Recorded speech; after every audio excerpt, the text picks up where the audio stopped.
time zones. Sometimes it's impossible, but I am very focused on it. And for me, I need 8 hours of sleep. I think better. I have more energy. My mood is better. All these things. And think about it. As a senior executive, what do you really get paid to do? As a senior executive, you get paid to make a small number of high-quality decisions. Your job is not to make thousands of decisions every day. So let's say that I slept 6 hours a day, or let's go really crazy and say I slept 4 hours a day. So now I just got 4 so-called productive hours back. So if I was going to, have, say, 12 hours of productive time during any waking day, now all of a sudden I have 12 plus 4, I have 16 productive hours. So I have 33% more time to make decisions. So if I was going to make, 100 decisions, now I can make 133 decisions. And by the way, if I did that arithmetic wrong, I'm sorry. And so you make 133 decisions. Is that really worth it if the quality of those decisions might be lower because you're tired or grouchy or any number of things? Now, it's different if it's a startup company. I mean, you're really, when Amazon was 100 people, it's a different story. But Amazon's not a startup company. And all of our senior executives operate the same way I do. They work in the future. They live in the future. None of the people who report to me should really be focused on the current quarter. Very interested in knowing how many hours of sleep you got last night. I don't know, about 6, 5 or 6, I think. 5? I don't know. I feel like we know part of the answer to this because you were trapped in Westworld for a while. But how? I mean, on a regular day for you, are you sleeping? You're not sleeping a lot, right? Oh, geez, do I look that bad? No. You look great. Oh, but we thanks. just imagine with the amount of responsibilities, with the amount of with what you've got going on, do these problems still keep you up at night, or do you think we're on our way to solving them? Well, right now the only things that are really stressing me out in a big way are AI, obviously. That's like always there, and I'm working really hard on Tesla Model 3 production, and we're making good progress, but it's hugely hard work. But those are the 2 most stressful things in my life right now. Next question over here. Hi, Elon. My name is Tracy, and I'm not here for any reason related to my career or to my area of study. I'm actually here as a very cool and only slightly overbearing mother to my 10-year-old daughter, Harper, and a sister to my 14-year-old brother, Ben, who are both in the audience today, and who think of you the way that I guess I thought of Madonna at the same age. Well. So, Hey, that gives you some wardrobe that's some options, high right? praise there. Thank you. Thank you. in the spirit of that, I wanted to get your advice Should see me for dance. 2 kids who are very interested in space and engineering and entrepreneurism. Thank you. I'm sorry. Space, engineering, and entrepreneurialism. What's your advice? For What's your advice? Yeah, well, there's a lot of technical problems to solve. So I guess if we sort of, start studying kind of engineering and physics and biosciences and that kind of thing would be the way to go. There are going to be a lot of problems to solve to make a city work on Mars.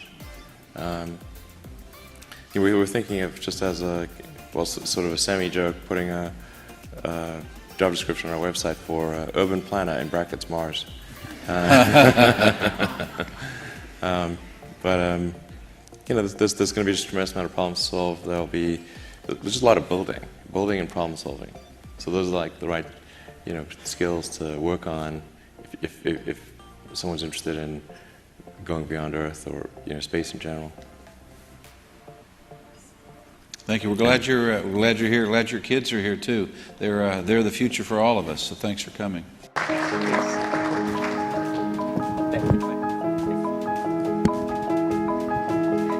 I think when I'm 40 years old, I start to know exactly what I want to do. I never think in my life that I would be a business people. And I never thought I would be a teacher. So I became a teacher. I never thought about it. I become an entrepreneur. I never thought about it. And all the others, I want to be a policeman, rejected. I want to be, even want to be a waiter in the KFC, were rejected. Most of the dreams, you may think about it, but does not work out. Don't try to be the best. Be the first. Be the first to change. Be the first to take the challenge. Be the first one to overcome the difficulties. Because the best person, there's only one Olympic champion. I don't think I'm lucky enough to be that. But I can always try the new things and don't give up. I believe it because you are so unique. Everybody is unique. Be yourself is always the key. This world today is full of challenges and opportunities. 2,000 years ago, full of challenges and opportunities. And I'm sure 2,000 years later, full of challenges and opportunities. There's always, it depends on how you look at it. Somebody look at this challenge as opportunity. Young people always say there's no opportunity. I complain a lot when I was young because I think Bill Gates took all the opportunities for the Microsoft and Steve Jobs, all these guys. There's no job, there's no great big stuff left for us.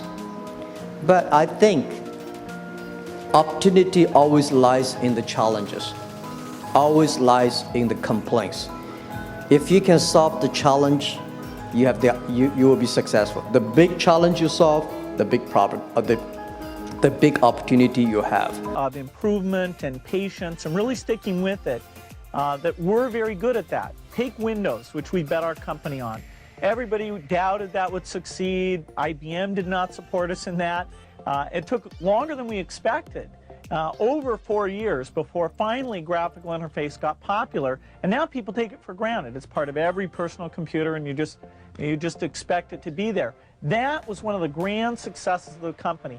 In the same way, we're betting on the internet, that our tools there will be popular, and that a few of these content plays that we've decided to get involved in, that the scale and the users will make those into great businesses. My calendar gets very full with those, and then at night, after the kids have gone to bed, I'm on email a great deal. I get messages during the day, that's my chance to give long responses, and then over the weekend, I send a lot of mail as well. I take 2 weeks a year to just go off and read and think, where I'm not interrupted by work or anything else. I'm just solidly trying to think about the future, and people get to send me things to read as part of that so-called Think Week. So it's a nice mix of things.